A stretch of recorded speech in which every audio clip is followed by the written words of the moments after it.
This is session 50 in the history of Europe.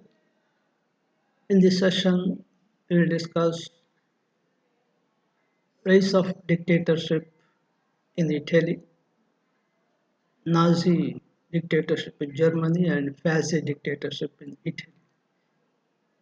Fascism in Italy, the Fascist Party, the principles of Fascist Party, domestic reforms of Fascist Party, and foreign policy of Fascist Party, and how the fascism in Italy led to Second World War.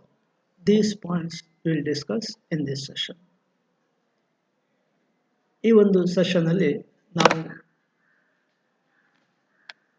ಇಟಲಿಯಲ್ಲಿ ಮತ್ತು ಜರ್ಮನಿಯಲ್ಲಿ ಹುಟ್ಟುಕೊಂಡಂತ ಸರ್ವಾಧಿಕಾರತ್ವ, ಜರ್ಮನಿಯಲ್ಲಿ NASI Germany, ಇಟಲಿಯಲ್ಲಿ fascist Italy,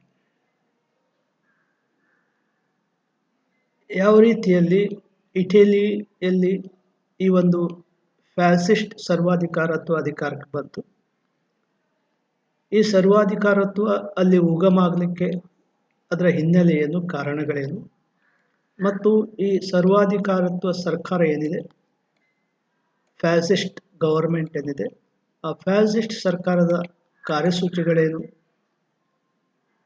ಮತ್ತು ಅಲ್ಲಿ ಆದಂಥ ಈ ಸರ್ವಾಧಿಕಾರತ್ವ ಸರ್ಕಾರದಿಂದ ಆದಂಥ ಪರಿಣಾಮಗಳು, ಆರ್ಥಿಕ ಪರಿಣಾಮ ಮತ್ತು ರಾಜಕೀಯ ಪರಿಣಾಮವನ್ನು ನಾವು ಈ ಒಂದು ಸೆಷನ್ನಲ್ಲಿ ಅಧ್ಯಯನ ಮಾಡಬೇಕಾಗಿದೆ. Now, causes for the rise of fascism in Italy. Number one, dissatisfaction about Paris Peace Conference. Before joining the World War I, the Allied power assured that Italy would be given maximum benefit. Important territories will be given to Italy. But after the Paris Peace Conference, Italy did not get as much as she expected.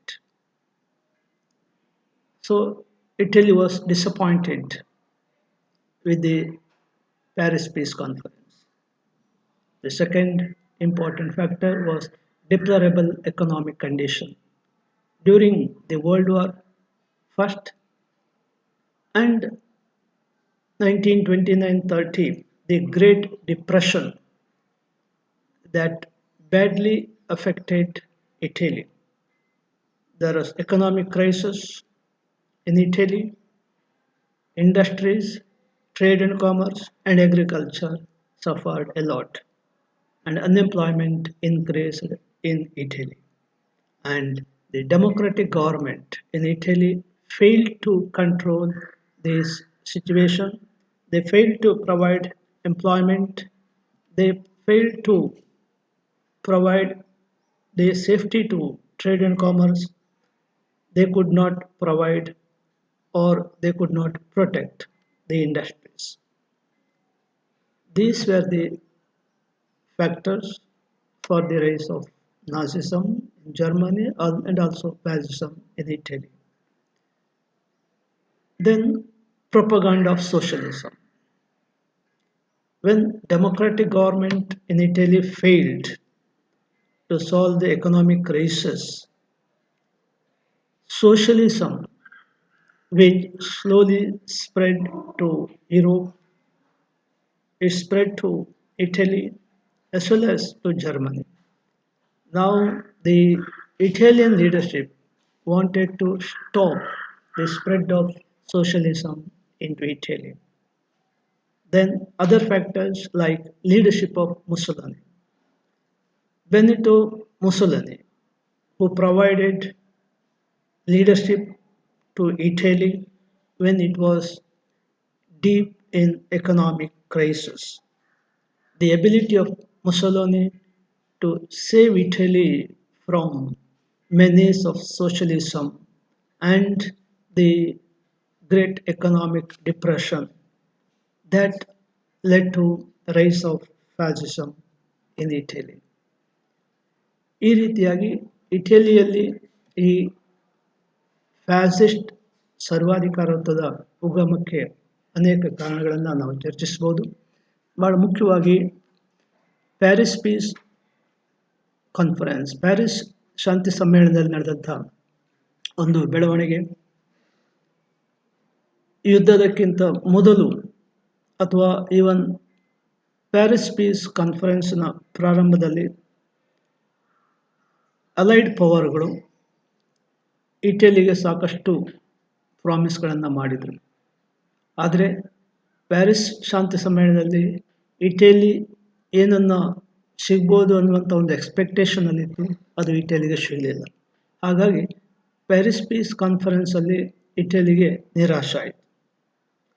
ನಂತರ 1929 ಆರ್ಥಿಕ ಮಹಾಕುಸಿತ, ಆರ್ಥಿಕ ಮುಗ್ಗಟ್ಟು ಮತ್ತು ಅದಕ್ಕೂ ಮೊದಲು ನಡೆದಂಥ the great war, ಮೊದಲ ಜಾಗತಿಕ ಯುದ್ಧ, ಎರಡೂ ಬೆಳವಣಿಗೆಯಿಂದ ಇಟಲಿ ಆರ್ಥಿಕವಾಗಿ ಸಂಕಷ್ಟಕ್ಕೆ ಗುರಿಯಾಯಿತು. ಅಲ್ಲಿಯ ಕೈಗಾರಿಕೆಗಳು ನಾಶ ಆಯಿತು, ವ್ಯಾಪಾರ ಕುಸಿತ ಉಂಟಾಯಿತು, ಕೃಷಿಯಲ್ಲಿ ಅವನತಿ ಉಂಟಾಯಿತು, ನಿರುದ್ಯೋಗ ಸಂಖ್ಯೆ ಜಾಸ್ತಿ ಆಯಿತು. ಈ ಎಲ್ಲ ಗಂಭೀರ ಸಮಸ್ಯೆಗಳು ಇಟಲಿಯಲ್ಲಿ ಉದ್ಭವಿಸಿದಾಗ ಅಲ್ಲಿರುವಂಥ ಡೆಮೊಕ್ರೆಟಿಕ್ ಗವರ್ಮೆಂಟ್, ಪ್ರಜಾಪ್ರಭುತ್ವ ಸರ್ಕಾರಗಳು ಅವುಗಳನ್ನು ರಕ್ಷಿಸಲಿಕ್ಕೆ ವಿಫಲಗೊಂಡವು. ಪ್ರಜಾಪ್ರಭುತ್ವ ಸರ್ಕಾರ ಅಲ್ಲಿಯ ಜನರಿಗೆ ಉದ್ಯೋಗವನ್ನು ಕೊಡಲಿಕ್ಕೆ, ಆರ್ಥಿಕ ಮುಗ್ಗಟ್ಟಿಂದ ಇಡೀ ದೇಶವನ್ನು ಸಂರಕ್ಷಿಸಲಿಕ್ಕೆ ಸಾಧ್ಯ ಆಗಲಿಲ್ಲ. ಇನ್ನೊಂದು ಕಡೆಯಿಂದ ಯುರೋಪಿನಲ್ಲಿ ಸೋಷಲಿಸಮ್ ಅದರ ಪ್ರಭಾವ ಜಾಸ್ತಿ ಆಗ್ತಾ ಹೋಯಿತು. ಇಟಲಿ, ಜರ್ಮನಿಗಳಲ್ಲಿ ಕೂಡ ಸೋಷಲಿಸಮ್ ಅದರ ಪ್ರಭಾವವನ್ನು ಕಾಣಲಿಕ್ಕೆ ಸಾಧ್ಯ ಆಯಿತು. ಅಲ್ಲಿನ ಮಧ್ಯಮ ವರ್ಗದವರು ಈ ಸೋಷಲಿಸಮನ್ನು ತಡೆಯುವಂಥ ಒಂದು ಪ್ರಯತ್ನವನ್ನು ಮಾಡಿದರು. ಹಾಗಾಗಿ ಅವರು ಮುಸೊಲಿನಿಯ ಸರ್ವಾಧಿಕಾರತ್ವಕ್ಕೆ ಬೆಂಬಲವನ್ನು ನೀಡಿದರು. ಇನ್ನು ಬಹಳ ಮುಖ್ಯವಾದ ಕಾರಣ ಮುಸೊಲಿನಿ ನೀಡಿದಂಥ ಒಂದು ನಾಯಕತ್ವ. ಇಟಲಿಯ ಆರ್ಥಿಕ ಸಂಕಷ್ಟ ಮತ್ತು ಸೋಷಲಿಸಮ್ ಪ್ರಭಾವದಿಂದ ಇಟಲಿಯನ್ನು ರಕ್ಷಿಸಲಿಕ್ಕೆ ಮುಂದೆ ಬಂದಂಥ ಮುಸೊಲಿನಿಗೆ ಅಲ್ಲಿಯ ಜನರ ಬೆಂಬಲ ಸಿಕ್ಕಿತು. ಸ್ವಲ್ಪ ಮಟ್ಟಿಗೆ ಇಟಲಿಯನ್ನು ಆರ್ಥಿಕವಾಗಿ ಪುನರುಜ್ಜೀವನಗೊಳಿಸಲಿಕ್ಕೆ ಮುಸೊಲಿನಿಗೆ ಸಾಧ್ಯ ಆಯಿತು. ಇವುಗಳು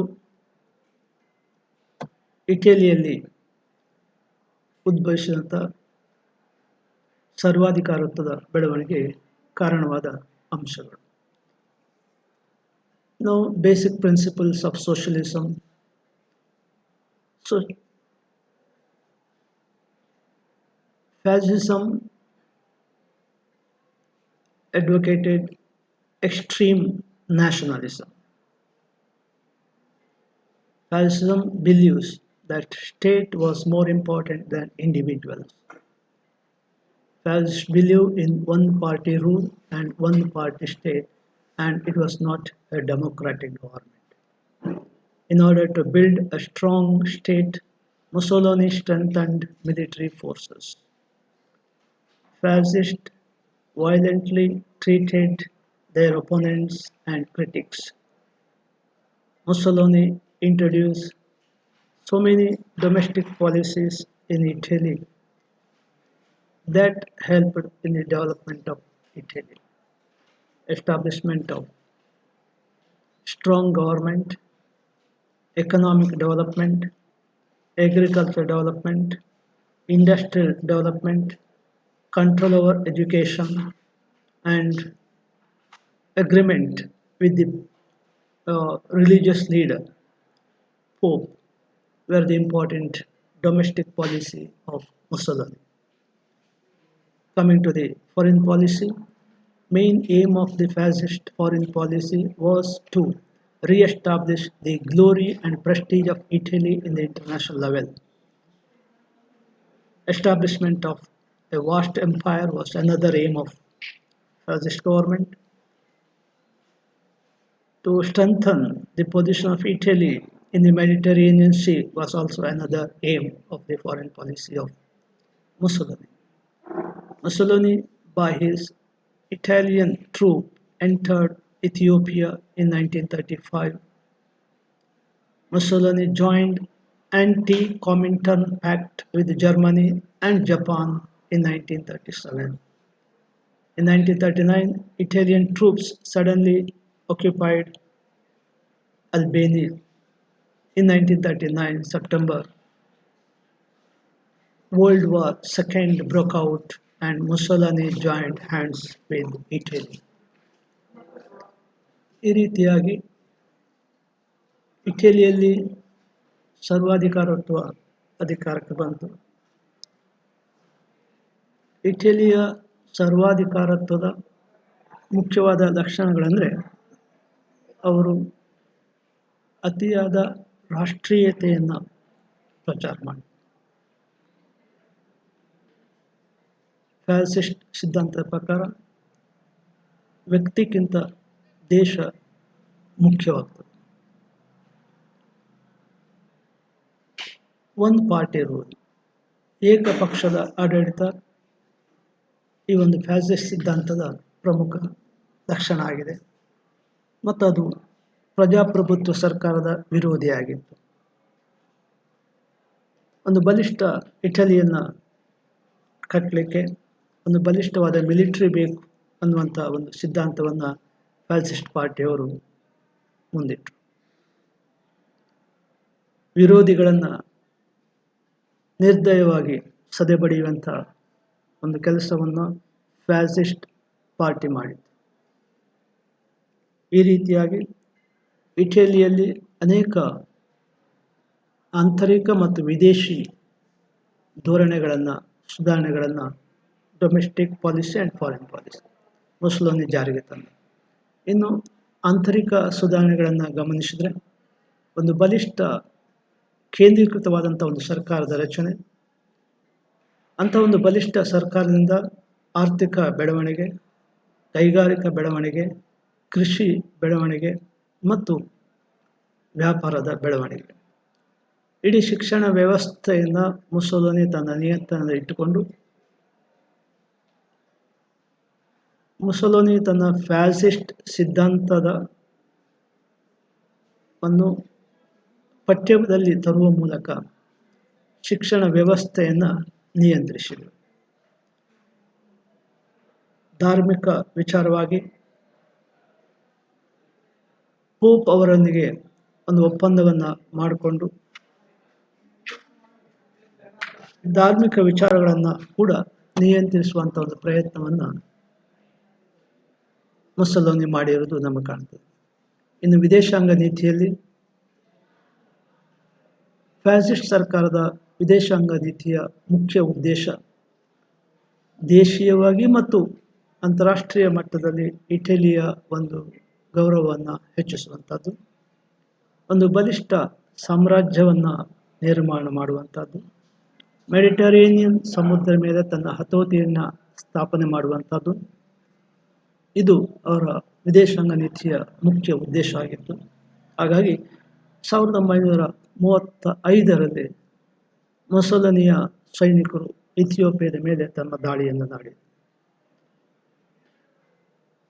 ಮುಸೊಲಿನಿ ಜರ್ಮನಿ ಮತ್ತು ಜಪಾನ್ನೊಂದಿಗೆ ಸೇರಿಕೊಂಡು ಆಂಟಿ ಕಾಮಿಂಟರ್ನ್ ಪ್ಯಾಕ್ಟ್ ಈ ಒಪ್ಪಂದಕ್ಕೆ 1937ರಲ್ಲಿ ಸಹಿ ಹಾಕಿ 1939ರಲ್ಲಿ ಇಟಲಿಯ ಸೈನ್ಯವು ಅಲ್ಬೇನಿಯಾವನ್ನು ವಶಪಡಿಸಿಕೊಳ್ತು. 1939ರ ಸೆಪ್ಟೆಂಬರ್ 1ರಂದು ಪ್ರಾರಂಭವಾದಂಥ ಎರಡನೇ ಜಾಗತಿಕ ಯುದ್ಧದಲ್ಲಿ ಮುಸೊಲಿನಿ ಹಿಟ್ಲರನ್ನು ಸೇರಿಕೊಂಡ.